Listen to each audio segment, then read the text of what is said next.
Mbabaza akabazo gatoya mu ntega amatwi. Uyu mwana nta gitsina yagiraga ko mutasubiza?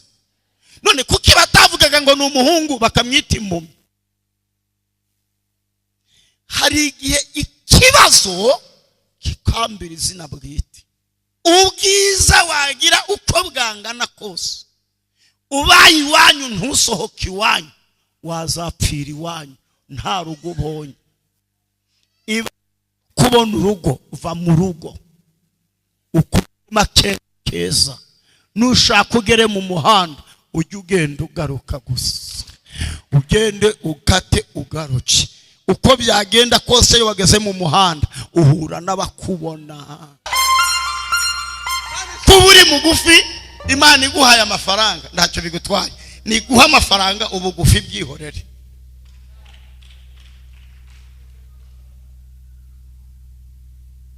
Imana ikureho ibigize icyo, ibitagize icyo bigutwaye igire gute?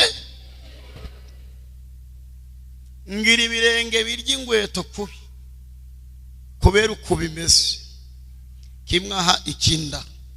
Ibi birenge byicaye muri Bwite bintwaye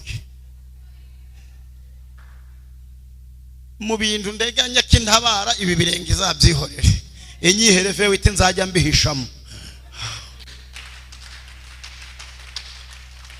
Hari ikindi Imana ikora kigasibanganya ibindi byose. Haleluya, haleluya. Mbikuye ku mutima, kansubiremo, mbikuye ku mutima nsabiye umugisha buri muntu wese wateranye kuri uyu munsi.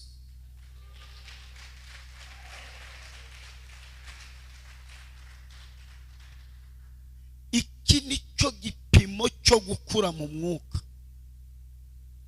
Yesu ashimwe. Ndasubiramo, iki nicyo gipimo cyo gukura mu mwuka. Aho abantu muterana muzi neza ko umushumba ari mu rugendo, Imana ibambera umugisha. Mu minsi mwabaniye n'umushumba akabahanurira bigasohora, uyu munsi Imana ikora ibirenze ibyo umushumba yabahanuriye.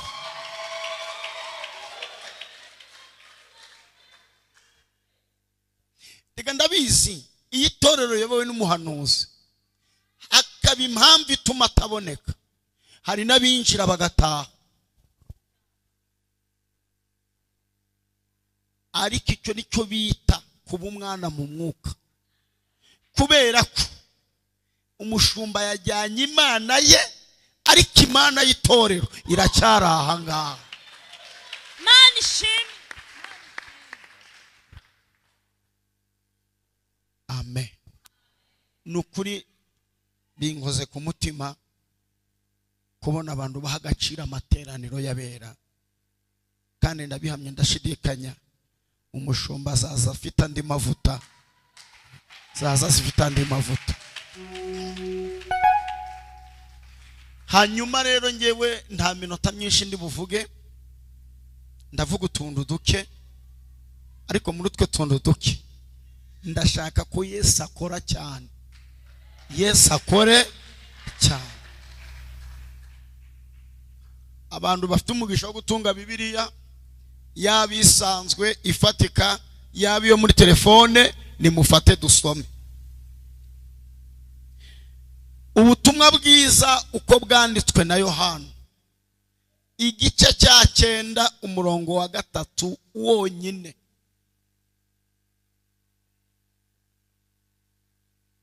Ubutumwa bwiza uko bwanditswe na Yohana, igice cya 9 ku murongo wa 3.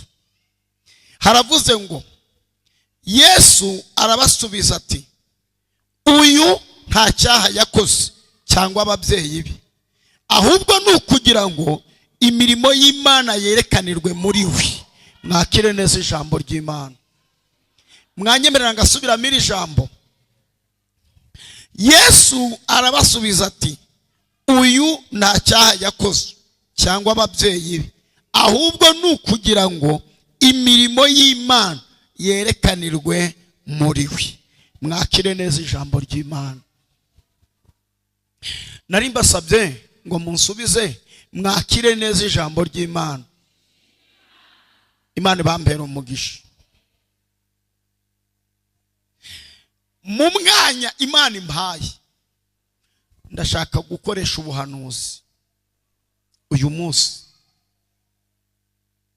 munsi ndashaka gukoresha ubuhanuzi, kandi ndabihamya ndashidikanya kuba ubuhanuzi buri busohore.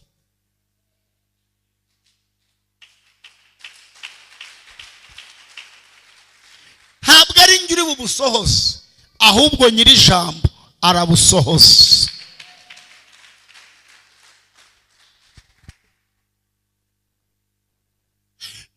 Gato ngusabe ikintu kimwe, uwo muntu kwicaye iruhande mumbwirire ngo humura, nta somo ritarangira.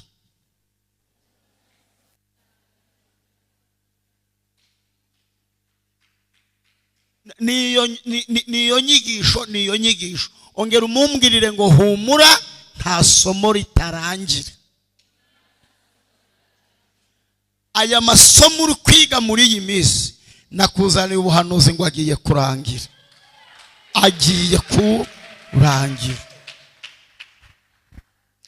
Maze imyaka 20 ndi umwigisha w'ijambo ry'Imana. Iyo nahawe kwigisha niyo nahawe guhanura, nzi kubitandukanya. Uyu munsi ngiye guhanura ubuzima bwawe. Ugiye guhura n'Imana.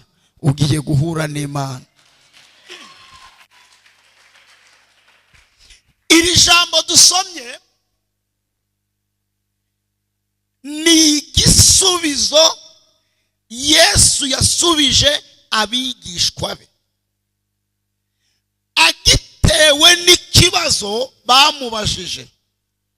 Hanyuma iki kibazo nabo bakimubajije babitewe n'umuntu babonye yicaye iruhande rw'inzira, ngo bitegereje uyu muntu ngo bamenya ko yavutse ari impumyi. Yesu ashimwe. Reka mvuge kuri uyu muntu gato. Uyu muntu nyina yasamye inda ye nk'uko ababyeyi bose basama. Yipimisha uko ababyeyi bipimisha, nguko abandi babyeyi bipimisha. Abaganga bareba umwana mu nda bakabona umwana ni muzima, indiri mironka, umwana afite ubuzima bwiza. Umubyeyi yitegura kuzabyara umwana mwiza. Hari igihe umuntu areba uko ibintu birimo kugenda, ko business irimo kugenda, akavuga ngo ejo bundi nzasarura, nshingiye ukuntu bimeze niteguye gusarura. Hari igihe wubaka urugo, waba ukirwubaka wareba uburyo biri kugenda, ukavuga ati urugo rwanjye ruzakomera. Umubyeyi yitegura kwakira umwana. Igihe kigeze cyo kubyara, umubyeyi aramanuka ajya kubyara. Nagize umugisha wo kugera kwa muganga aho abagore babyarira. Kwa muganga aho abagore babyarira habaye urusaku rw'abantu babiri. Icyambere habaye urusaku rw'umugore uri kushaka kubyara. Kubera uburibwe bw'igise, avuga amagambo nk'ay'abagombozi. Igise gituma umugore abwira muganga ko azamuha inka kandi atagira n'inkoko. Igise gituma umugore avuga ngo muzane impapuro nsinye ko ntazongera kubyara, kandi ejo bundi akagaruka. Abantu batazi igise ntimugakinishe. Igise ni igise. Hanyuma urwo rusaku rw'uyu mugore uri kubyara rukurikirwa n'urusaku rwa muganga. Abamubwira ngo ihangane, funga umwuka, sunika, n'ibyo biganiro bibera muri icyo cyumba. Hanyuma ibi biganiro byose bicecekera rimwe, bicecekeshejwe n'urusaku rw'umwana uvutse. Haleluya! Iyo umwana avutse acecekesha nyina, agacecekesha na muganga, umwana agasigara avuga wenyine. Narimbuze ngo Imana igiye kukuremera igitangaza, kigiye kuvuga wowe uceceke, n'abakuvuze bagira ute baceceke. Hari umuntu ucekeye gatere haleluya.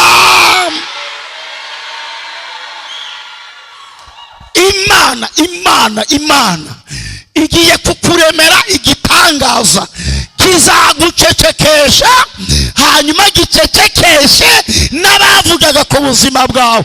Mu yandi magambo, igitangaza kigiye kuvuga wowe ucecetse, abantu bacecetse, ubwacyo kivugire.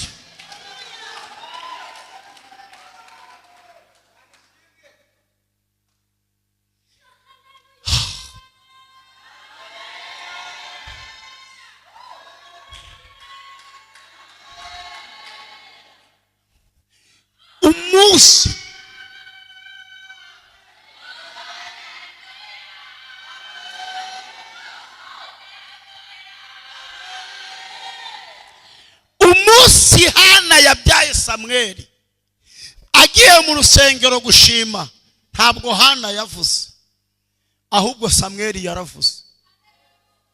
Hari igihe Imana ikuremera igitangaza gifite umunwa, wowe nta mwanya wo kuvuga ufite. Igitangaza ubwacyo kikavuga, kikajya kivuga wowe ucecetse.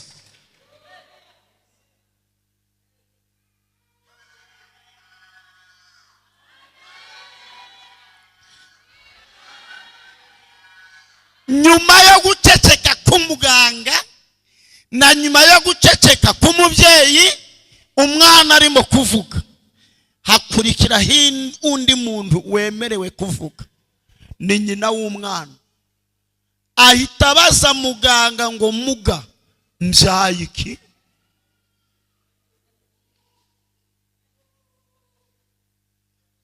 Iki kibazo umubyeyi abaza abakeneye igisubizo kimwe, ariko kivuye muri bibiri. Kuko iyo umuntu atabyaye umuhungu aba yabyaye umukobwa. Hanyuma uyu mugore yahuye n'ikigeragezo kidasanzwe, abajije muganga ngo mbyaye iki? Muganga ntiyamubwiye ngo ubyaye umuhungu, ntiyamubwiye ngo ubyaye umukobwa, yaramubwiye ngo ihangane ubyaye impumyi. Ibindi abajijwe nibyo asubijwe, igisubizo yarategereje nicyo asubijwe. Hari igihe umuntu aba mu buzima bwo kujya asubizwa ibyo atabajije. Sheri, mwiriwe ute? Si aho mwiriwe birakureba se. Umva igisubizo.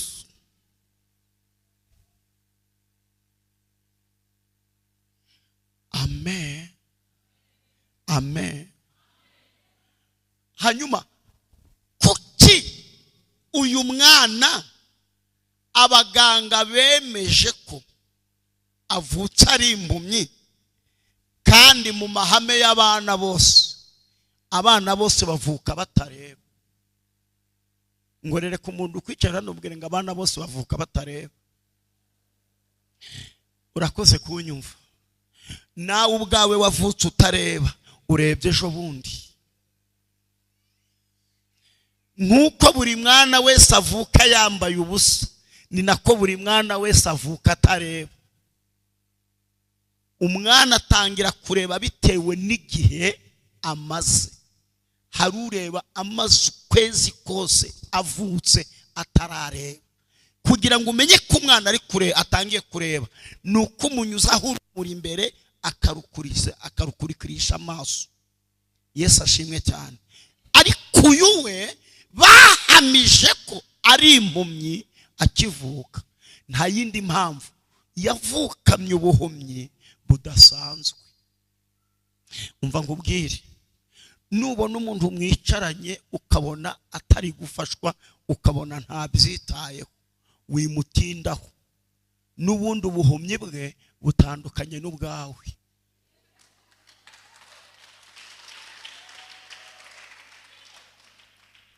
Mu nzu y'Imana hazamo abantu batandukanye. Hari umuntu uza ari uko yabuze aho yirirwa, reka njye kureba aho marira amasaha. Ariko hari n'umuntu uzavuga ati yo ngira Imana ikantabara. Aba bantu babiri ntabwo bafashirizwa kimwe mu rusengero. Niyo mpamvu ngewe wafashe utafashwa nta mwanya nguha, kuko ngewe mba ndi kwirwanaho ngo ndebe ko Imana yandengera. Yesu ahabwe icyubahiro. Amen. Ubu butandukanye. Hari umuntu ushobora guhuma bamuha rinete akareba. Hari n'umuntu uhuma ijisho rimwe akirinda ririzima. Aba bantu ntabwo ari impumyi kimwe. Muracyahari rata? None se abantu bakwiye ko bose ari bamwe? Ubu hano hariho umuntu ntagira diplome, ntagira perimi, ntagira iki, yabuze akazi. Ariko hari n'umuntu wabuze akazi ariko yibitseho ka maîtrise. Ubwo mwembi muri impumyi rata? Uri hano ntugira so ntugira nyoko byaragucanze. Undi warahangaha nta mafaranga afite ariko nyina afite, ise na nyina bafite inkumunane. Ubwo mumeze kimwe? Sawa rero, nutirwanaho kazi kawe. Amen. Amen. Hanyuma impamvu uyu muntu batuye ko ari impumyi, ahantu hakagombye kuba maso nta yarahari. Ibitsike byari bihuye neza, nta bitsike bihari. Mbega ni impumyi, hagaragaraga umunwa, hakagaragara amazuru, ukabona ko ari kureba imbere naha, ariko nta jisho na rimwe ririmo, kandi hari hafunze neza. Niyo mpamvu bahamije ko ari impumyi. Hanyuma rero kwa muganga, iyo havutse umwana akavuka afite ikibazo kidasanzwe, abaganga bose b'abahanga baraterana bakiga kuri uwo mwana, bashingiye ku mashuri bize, bashingiye ku byuma byabo, bakurayo amakuru avuga ngo ntabwo azigera areba. Uzi ko hari abantu bakubwiye ngo bashingiye aho uvuka, bashingiye uko ubayeho, baravuga ngo uzapfa udakize.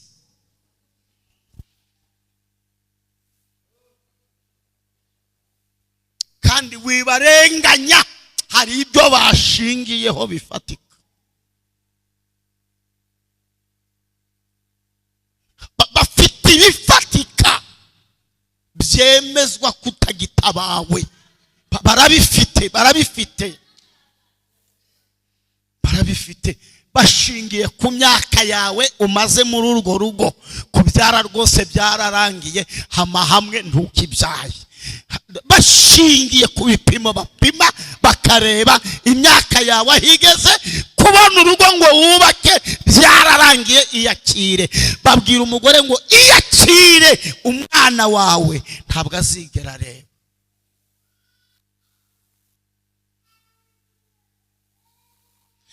Hanyuma umubyeyi aterura umwana we arataha. Yesu ashimwe cyane. Amahame, iyo umugore yabyaye agira abamusura batagira ingano. Uwo ahuye nawe ati yewe mwabyaye, bati twabyaye. Mwabyaye iki se? Hari abamama b'abahanga n'abahanga, akubaza yarangije guhengereza, agiye kureba icyo wabyaye. Umva igitangaza, muracyahari? Yajya kureba aho kubona ko yabyaye iki, akabona impumyi. Mbabaza akabazo gatoya, mu ntega amatwi. Uyu mwana nta gitsina yagiraga?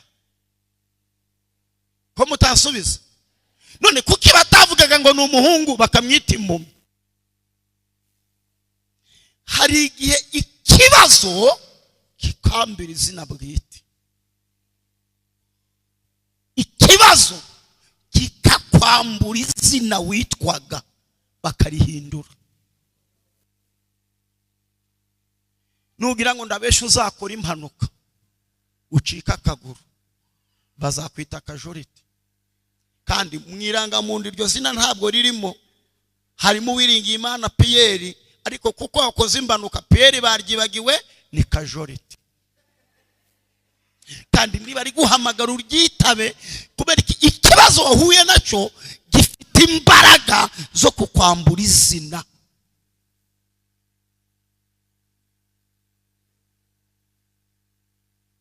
Reba kuba usengera ahangaha abantu ntibamenye izina ryawe, ariko bakaba bazi ngo wa mudamu utabyara. Iryo bose bararizi. Nyamara mu mazina ryawe ntabwo umugore utabyara birimo, ahubwo iryo zina warihawe n'ikibazo.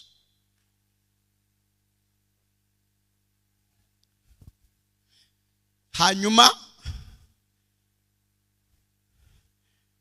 mu mudugudu, mu kagari, mu murenge, muri karitsiye, bose bamenya ko urwo rugo rwabyaye umwana utareba, babyaye impumyi. Amen. Narababwiye ngo abarokore dufite ikibazo cyo gutinya guseba, kandi utaraseba ntabwo Imana yagutabara.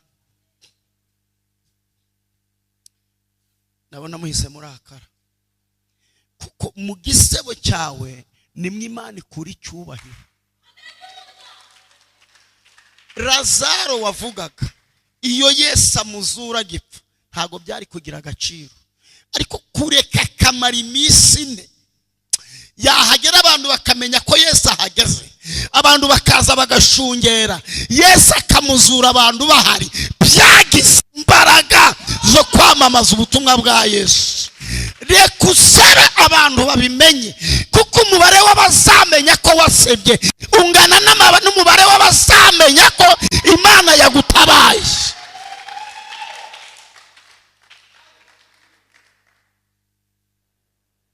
Erega ari n'iki kigeragezo kiguhindura umusitari.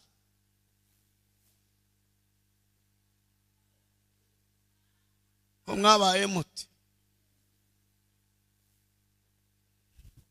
Amen.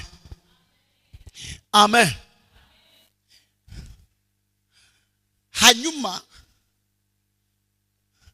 Imana ni umukozi w'umuhanga. Umva aho Imana ibera igitangaza. Imana irinduye umwana ari uruhinja atabona, arakura aba umusore. Ngo amaze kuba umusore, ngo ashaka ahantu yicara ho gushakira ibyo kurya, ngo asanga nta handi hantu yabonera ibyo kurya ngo uretse ngo kwicara iruhande rw'inzira. Ngo yicaye he? Iyo umuntu yageze iruhande rw'inzira aba atagipfuye. Njya ngunda kuhugura abakobwa muzangurire fanta. Ubwiza wagira uko bwangana kose, nushaka kugira amataye ageze iriya, ugira ikibuno kigera iriya, ugire mu maso ngahamarayika, wiriwe iwanyu ntuvi iwanyu ugahora iwanyu, wazasazira iwanyu.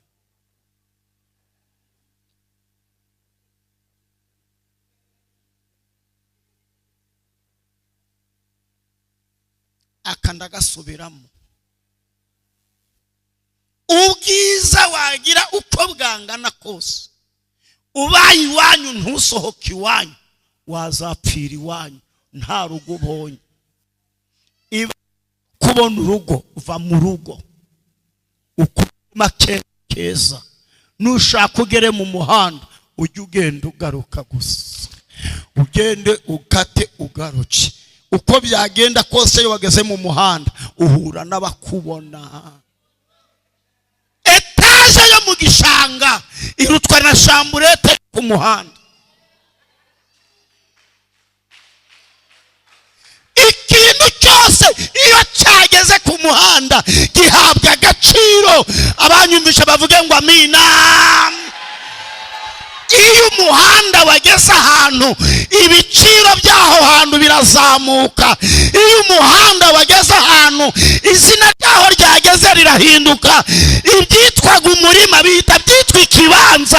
abanyumvisha bavuge ngo amena.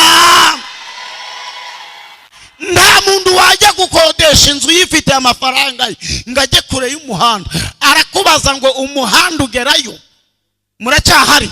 kubera iki umuhanda ari ingenzi? Yesu yaravuze ngo ni ingenzira. Yesu niwe nzira.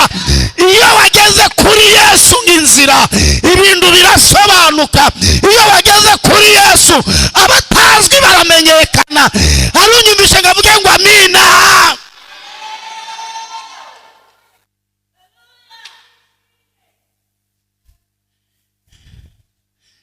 ngo yicaye ku nzira, Bibiliya yavuze ngo Yesu arahanyura. aka kantu kararyoshye. Yesu agira gute? noneho Yesu abona iyo mpumyi, ayibonye araceceka. Yesu arakomeza. hari igihe Yesu akunyuraho, yakubonye akakunyuraho. kuko Imana ishimwe nubwo akunyuzeho yakubonye. ndafashijwe. nubwo atakuvugaho, nubwo atagukoraho yakubonye.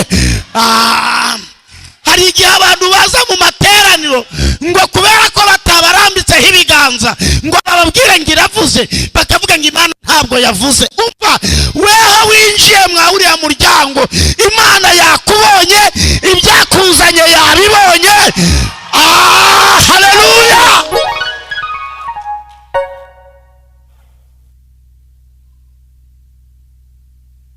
hanyuma kuko Yesu yitambukiye, ubundi iyo Yesu acecetse abahaye umwanya abanzi ngo bavuge. kuko Yesu adacecetse ntiwamenya indyarya mugendana.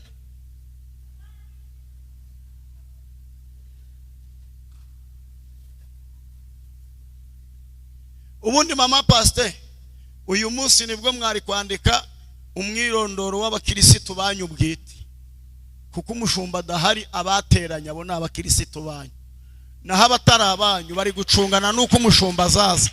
aba nibo banyu, naho abandi ni ukubeshya.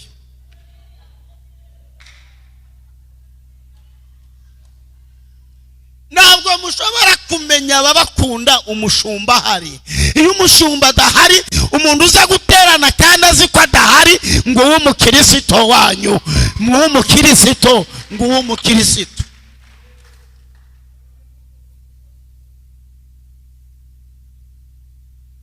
Haleluya. hanyuma rero iyo Yesu yacecetse abanzi baravuga. hari igihe gucecekana kugira ngo n'abakwihishemo ubamenye.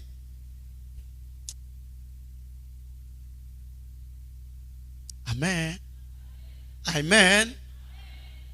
ngo abigishwa babaza Yesu ati, Yesu hagarara tukubaza, ko tubona utambuka wiruka, uyu muntu ntabwo umubonye? Yesu ati namubonye. ati rero turashaka kudusobanura, mureke mwumve ibintu bavuze. baravuga ngo uyu muntu ko twabonye ko yavutse ari impumyi, ni icyaha cye cyangwa ni icyaha cy'ababyeyi be? umva icyo bita isi. isi iyo ugerageje ntabwo babibonera mu bigeragezo, babibonera mu gihano.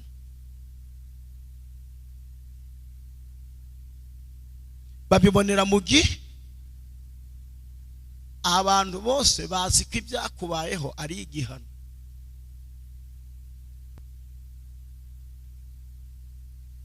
bati Imana ihora ihoze, ihora ihoze.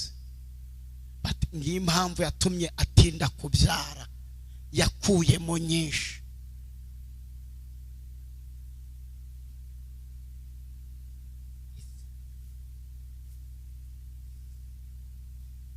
Yesu ashimwe. nuko iteye, umugabo arakugaragura nk'agati akakugaragaza agati, byagucanga mu gatandukana. abisi bati Imana ihora ihoze, n'ubundi uriya mugore yari ishyano.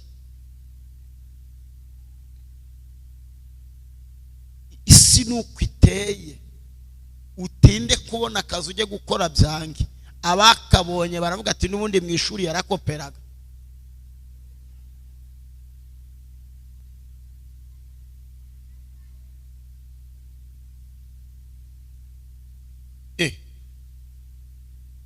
Ntabwo ari wumva abantu bavuga ngo ndamugaba azabona ngo abafite ntibamuhagije ukagira ngo hari uwo bagushingiye. Isi nuko imeze, nta na rimwe ijya imenya yuko umuntu habaho kugeragezwa, ahubwo ibitekereza ko Imana yamuhanye. Wari wabona umuntu wateye imbere agacuruza akunguka, yarangiza akajya avuga ati inyanda nuko zabaye, ukagira ngo hari udakunda gukora, hari kuwabona igishoro gucuruza bikamunanira n'indi.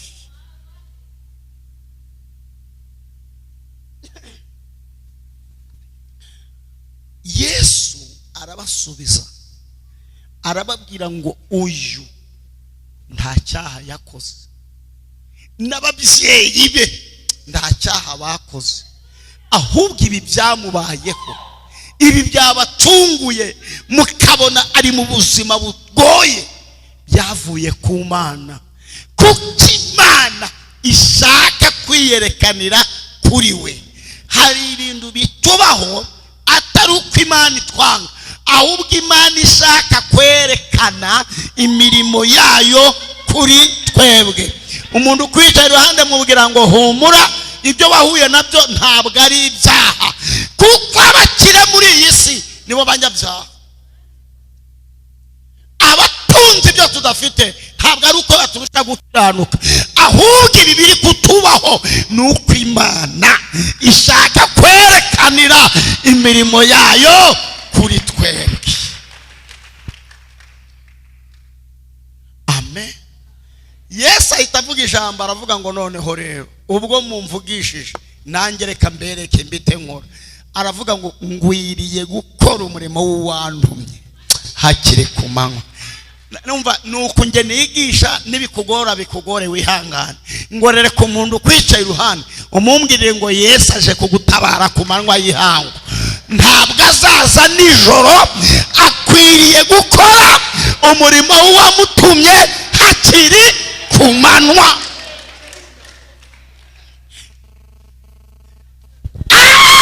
Ni ku manywa, ntabwo ari nijoro. Ubukwe ni ku manywa, akazi ni ku manywa, inyubako ni ku manywa, poromosiyo ni ku manywa, umunezero ni ku manywa, vuga ngo ni ku manywa.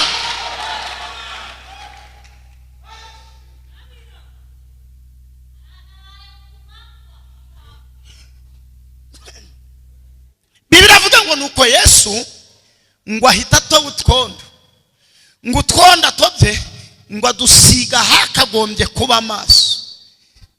Nta muhanga n'umwe wize wajya gukiza umuntu urwaye amaso ngo azane urugondo, kuko Yesu yakoresheje urugondo.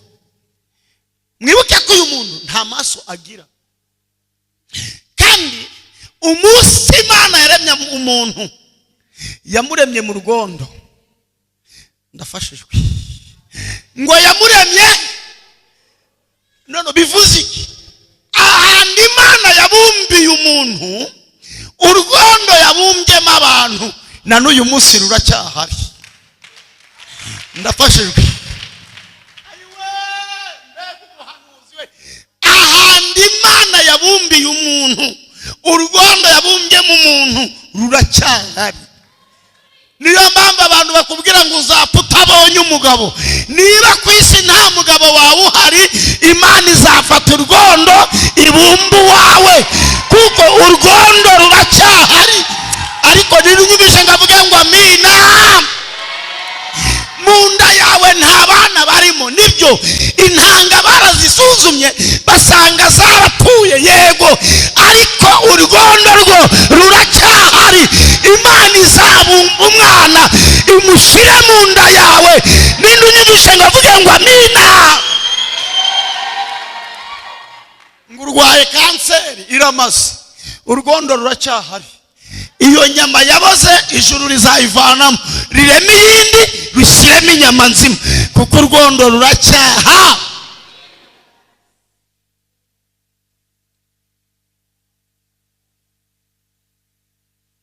Amen.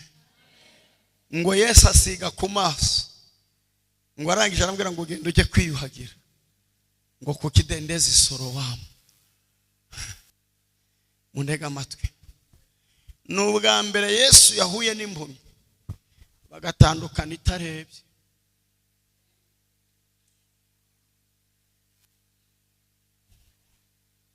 Izindi mpumyi zose Yesu yatandukanaga nazo zirebye. Icyakora hari imwe yigeze imurushaho gato, yayikozeho atobye utwondo yayikojejeho, ngirangije ihita ivuza induru, iravuga ngo ndarebye. Yesu arayibaza ati noneho rero reka tumenye ko warebye, ubonye iki? Iramubwira ati ndareba abantu bameze nk'ibiti bagenda. Ubwo iyo mpumyi yararebagara. Sasa dore ikibazo gihari, abantu batigeze bareba iyo bahunyeje bagira ngo barebye.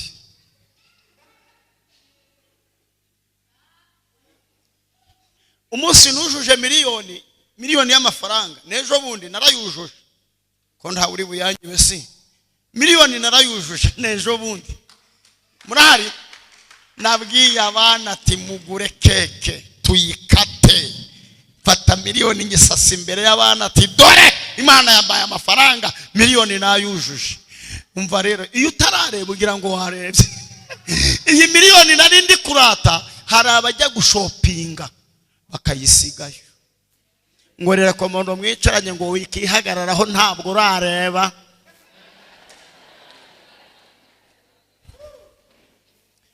Buriya iyo umukobwa yagize ikibazo cyo kubengwa cyane, iyo ahuye n'umuntu umubwira ngo I love you, ahita avuga ngo ubukwe burabaye. Kumbi ntabwo urareba shahu, yakubwiye ko agukunda ariko ntabwo yateye ivi ngo akubwire ngo muzabana. Buretse kubeshya, buretse Yesu aravuga ngo ntabwo ari uko nge nkora, uwo nakozeho arareba. Aramubwira ngo garuka nongere ngukoreho. Muri iri teraniro Yesu yongera gukoreho. Ibintu bisa naho bitagaragara neza, Yesu agukoreho bigaragare neza. Ibintu bisa naho bidafatika, Yesu agukoreho noneho bigire guterata bifatike. Hanyuma abavuga butumwa iyo twigishira ijambo dukora ikosa. Murabyumva ko nanjye nishizemo dukora ikosa. Dufata uyu muntu tugahita tumuvana aho Yesu yamushireho utwondo, tugahita tumutereka i Sorowamu. Umva ngaya makosa. Mbabazi ikibazo murahari kukinsubiza? Papa wagufata nonaha akagufunga igitambaro mu maso akakubwira ngo subira iwawe, wagerayo?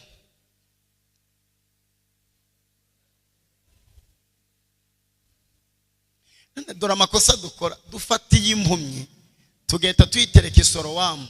Kandi mwumve, wowe uvuze ko wakenera ukurandata, kandi ahantu wavuye urahazi, waje uhareba. Iyi mpumyi yo ntiyari yarigeze habona, none barayibwiye ngo ni Sorowamu kandi itareba.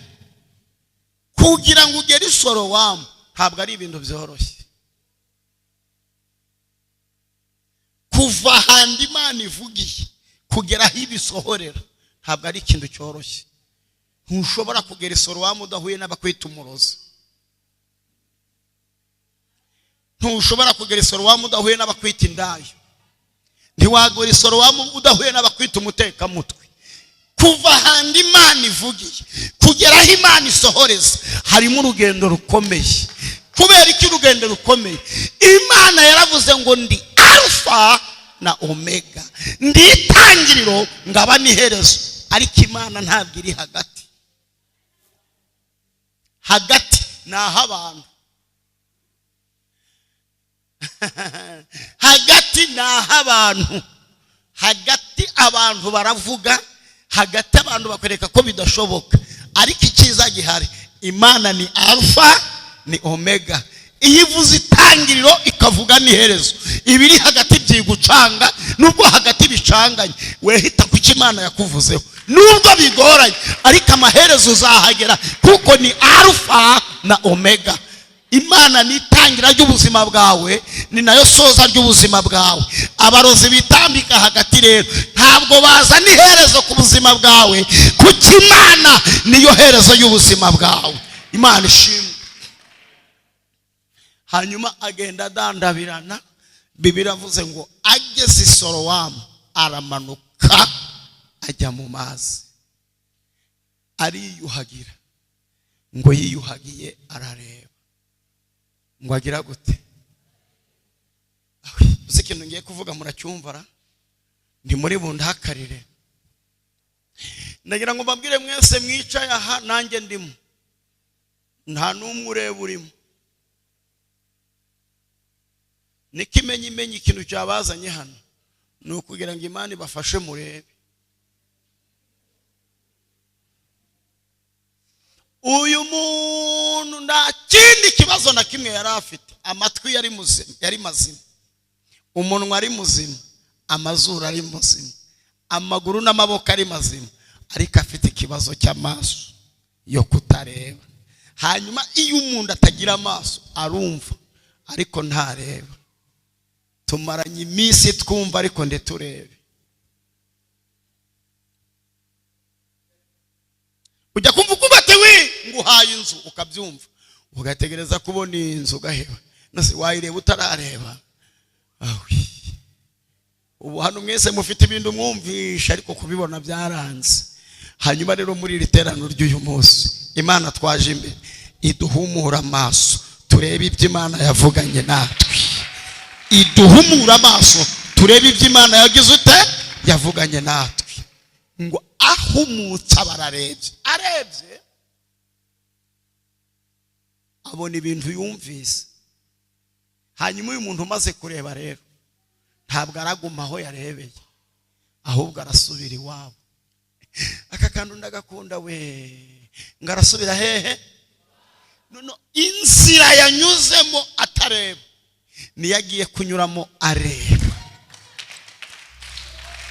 Kandi indwara barokore murwaye, nibaza Bibiliya musoma iyo mwayikuye.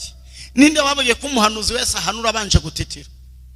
Ndarinda njya gutitira, ndi gutitira nanyagiwe. Umva nguha amakuru, umva nguha amakuru, umva nguha amakuru. Ahantu wanyuze utareba ugiye kuhanyura ureba. Aho wanyuze wambaye boda boda ugiye kuhacana congo. Haleluya. Ahantu wanyuze utagira umwana ugiye kuhanyura uhetse. Imana ihabwe icyubahiro. Karitsiye watuyemo ukodesha ugiye kuyiguramo inzu, nukubahanura, nukubahanura. Ubu ngibivuga hari umuntu Imana ipangiye iyo nzu mu izina rya Yesu, kuko mbivuze ndi umutambyi w'Imana yashimye akavuga. Haleluya.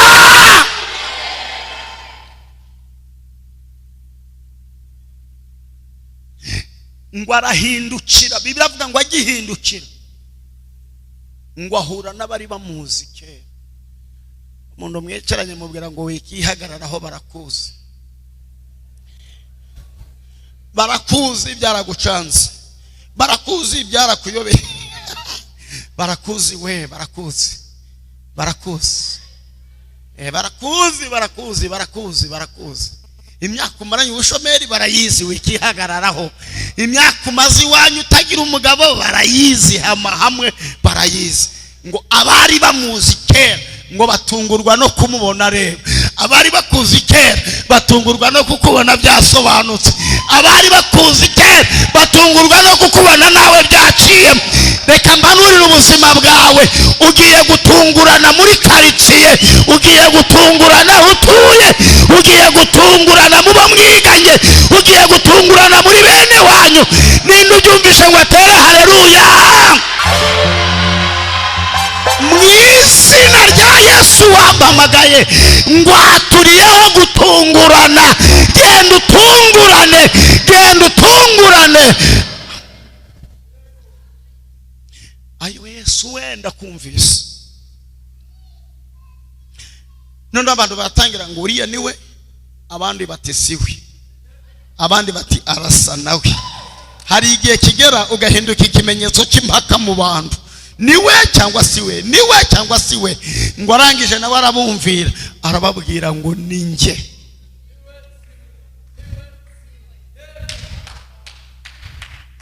hari igihe kigera ukavuga ngo ninjye nta pfunwe ufite ninjye mwari muzi byacanze none byarasobanutse ninjye ni wowe twari tuzi utabyara yego ninjye ariko Imana yampaye umwana ni wowe twari tuzi ko uri umushomeri yego ninjye ariko Imana yampaye akazi ninjye wowe twari tuzi ko uri umutindi yego ninjye ariko Imana yampaye ubukire hari ikintu ugiye kuvuga ngo ninjye Imana igiye kurema igitangaza uzajya uvuga ngo ninjye udafite ipfunwe kubera ibindi Imana iremye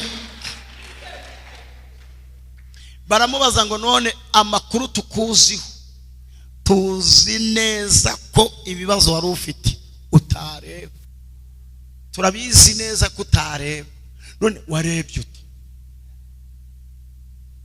dushingiye ku mateka y'iwanyu kavukire y'iwanyu ntiwagura imodoka dushingiye iby'iwanyu uko uteye nta nzu wagura none wubatse uti arababwira ngo ni Yesu haleluya arababwira ngo ni Yesu bavuga ati reka kutubwira ibya Yesu yabikoze ati arababwira ati yatobye utwondo ansiga ku maso arangije arambwira ngo ningende nje kwiyuhagira niyuhagiye ndareba baramureba baravuga ati niwe bati kimenyimenyi imyenda anyuze hayambaye arayigarukanye reka nsobanura aka kantu Yesu iyaje kugutabara akuraho ibigize icyo bigutwaye agasiga ibitagize icyo bigutwaye ngwino hano hagararaho niyi Imana yaguha amapawundi niyi Imana yaguha amadolari tuteze kuzaba muremure none gucyureshya utuye muri etaje bigutwaye iki umuntu nagusuzugura ngo uri mugufi uzazamuke muri etaje uwagusumbye uhagaze uzamusumba wiryamiye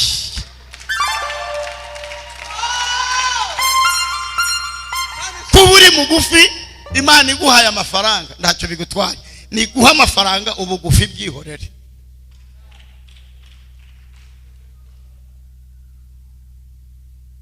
Imana ikureho ibigize icyo ibitagize icyo bigutwaye igire gute ngira ibirenge birya ingweto kubi kubera uko bimeze kimwaha ikinda ibi birenge byicaye muri Bwite bintwaye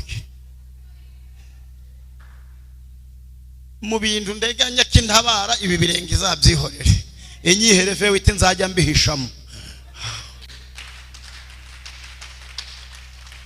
hari ikindi Imana ikora kigasibanganya ibindi byose nguri igikara uramaze upfa kuba ufite umugabo mwiza bigutwaye igisi muraho rata muraho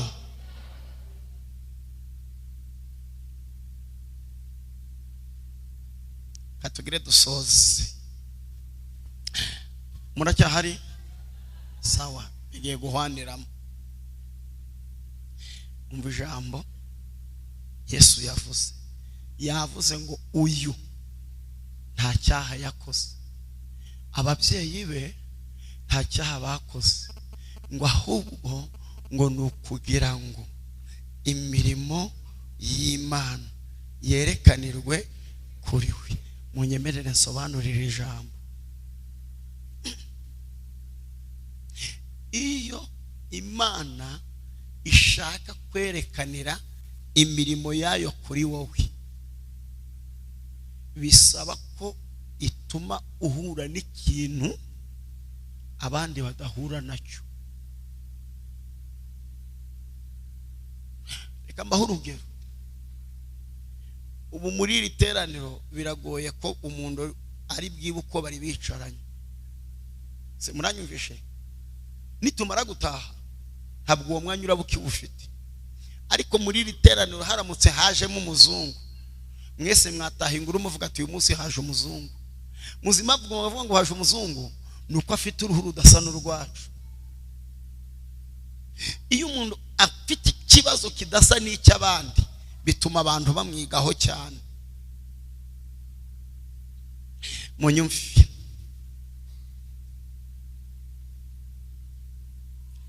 ikintu kizakwemeza ko Imana ishaka kwerekanira imirimo yayo kuri wowe nuko uhura n'ibintu abandi batahuye nabyo.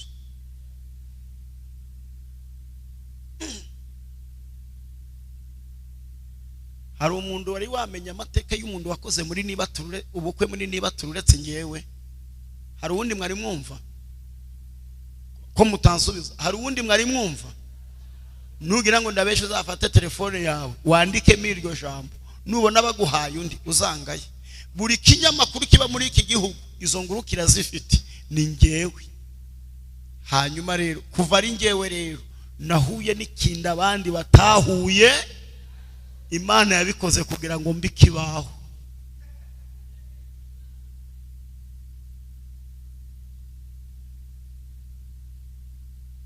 Hanyuma rero turebe amahame y'ikibaho. Murahari? Ngiye kuvuga amahame ane hanyuma dusenge. Ihame rya mbere, ikibaho bagishira handa abanyeshuri bose bareba. Uwicaye imbere, uwicaye inyuma, umugufi, umuremure agomba kureba ku kibaho nta muntu umukingirije. Dore kizakwemeza ko abaye ikibaho nuko ibyakubayeho abantu bose babimenye.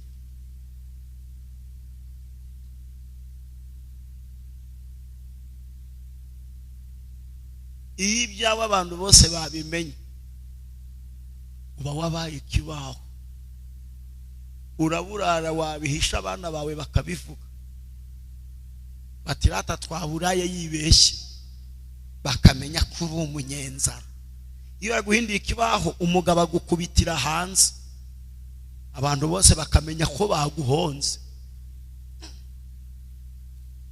Kabiri, ibwiriza rya kabiri rigenga ikibaho bagomba kugitereka ahantu umunyeshuri mugufi umuremure azajya gukora imyitozo gusubiza ku kibaho nta kintu ahagaze. Ako kandi mugasubiremo, nta kintu ahagaze. Nubona abantu bagufiteho ijambo bari kuvuga ibyo bashaka kandi badafite icyo bahagazeho, uzamenye ko wabaye ikibaho.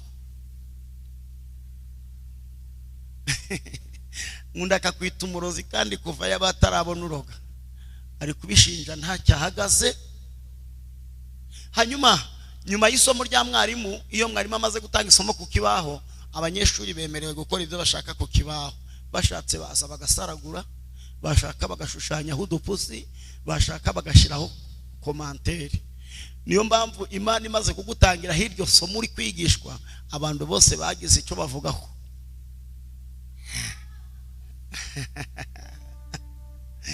Buri muntu wese yagize icyo abivugaho, ashiraho komanteri uko ashaka. Reka ashiraho komanteri abivuga uko abishaka. Uri ikibaho. Gatatu, ku kibaho kirazira kwandikisha hingwa idasa n'ikibaho. Isa n'ikibaho. Iyo ikibaho ari umukara hagomba kuza ingwa y'umweru. Iyo ikibaho ari umweru hagomba kuza ingwa y'umukara kugira ngo isomo ryumvikane. Ngiki kintu kizakubwira ko wabaye ikibaho nuko ibintu bikuriho bitandukanye cyane n'ibyakagombaga kuba bikuriho. Kambivuge neza. Ni igitangaza kuvuga icyongereza kurusha abongereza, wavuga igifaransa ukakirusha abafaransa, ariko ukaba utagira akazi. Kandi icyongereza kitagira akazi kirutwa n'ikinyarwanda gifite akazi. Warize ariko wabuze akazi, kandi umuntu wize yakabaye akora, nta kindi wazize. Haje ingwa idasa n'ukusi. Nigitangaza kuba ufite amataye uri mwiza kabisa, uri mwiza ndakansubiremo, uri mwiza ariko ukabura no kubwira ngo I love you. Ni ikibaho kugira ngo abantu bige bavuge ati ni gute umuntu mwiza buri umugabo. Bagomba kwiga iryo somo. Imana iri kugutangiraho isomo. Nigitangaza kuba umuntu ari umuganga ari bubyaza abandi ariko akabura urubyaro. Haje ngo idasa. Igitangaza kuba umuntu arara ku gitanda cya miliyoni ariko akabura ibitotsi.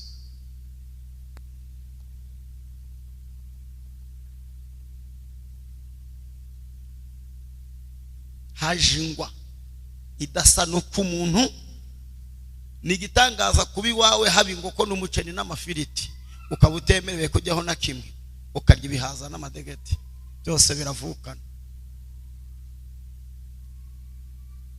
Hamwe wige, Imana iri gutanga amasomo. Nigitangaza kugira amavuta nganucyo nkaba ngenda n'amaguru.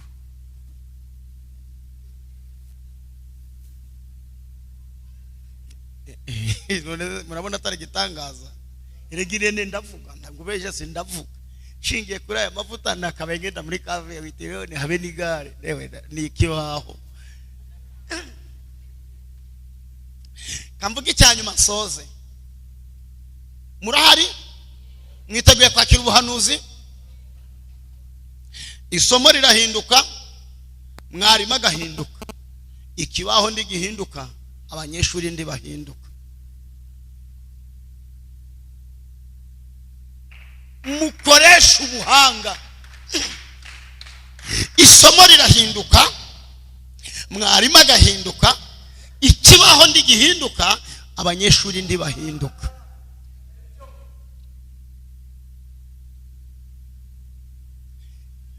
Isomo ry'imibare rirangiye, mwarimu w'imibare arasohoka akabisikana na mwarimu uje kwigisha Ikinyarwanda. Ndumva ngiye guhanura. Hari ukubisikana ku mwarimu wari umaze iminsi ku buzima bwawe. Umwarimu w'agahinda arasohotse, hagiye kwinjira mwarimu w'umunezero.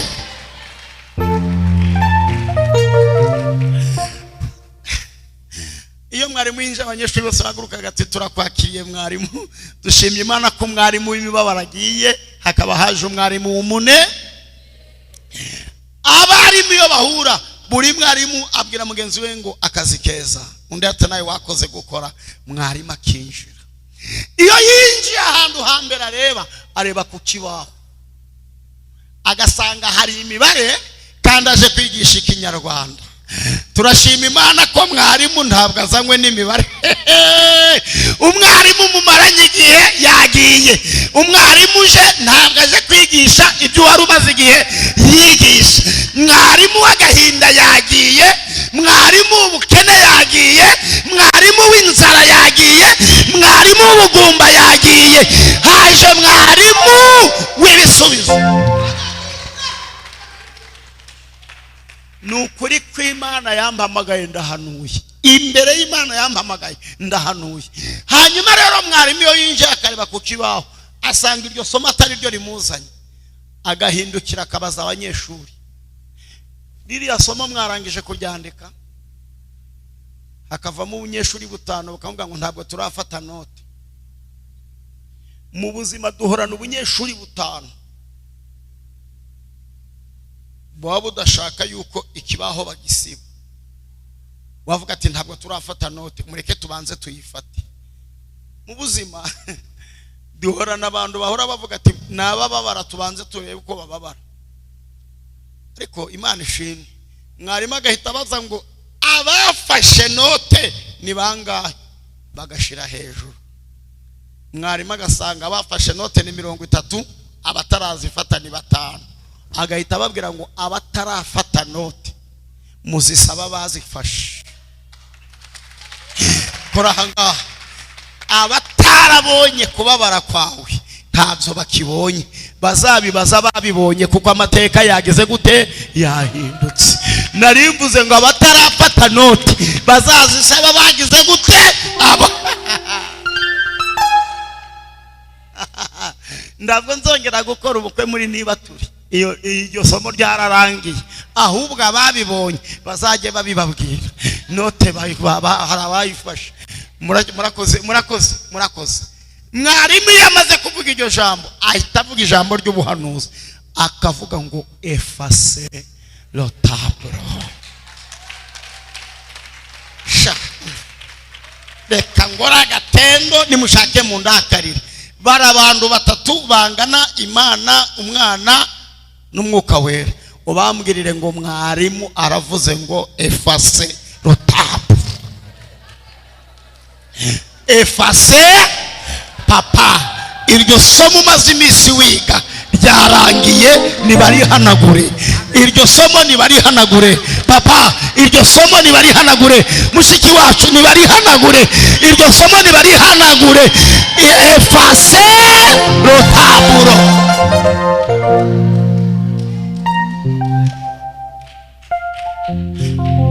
barihana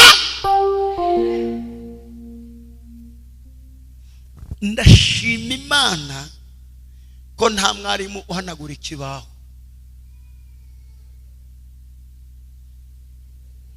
nta mwarimu isomo avuze ngo barihanagure abwira abanyeshuri kubera ko abwira abanyeshuri nibo basaraguyeho abantu basaraguye kuri wowe ku buzima bwawe niba Imana igiye gutegeka bahanagura ibyo basaraguye abagusebeje Imana igiye kubategeka bahanagura ibyo bagusebeje abakuvuze bagiye kubihanagura abakurwanije bagiye kubihanagura nidunyibishe ngo tere haleluya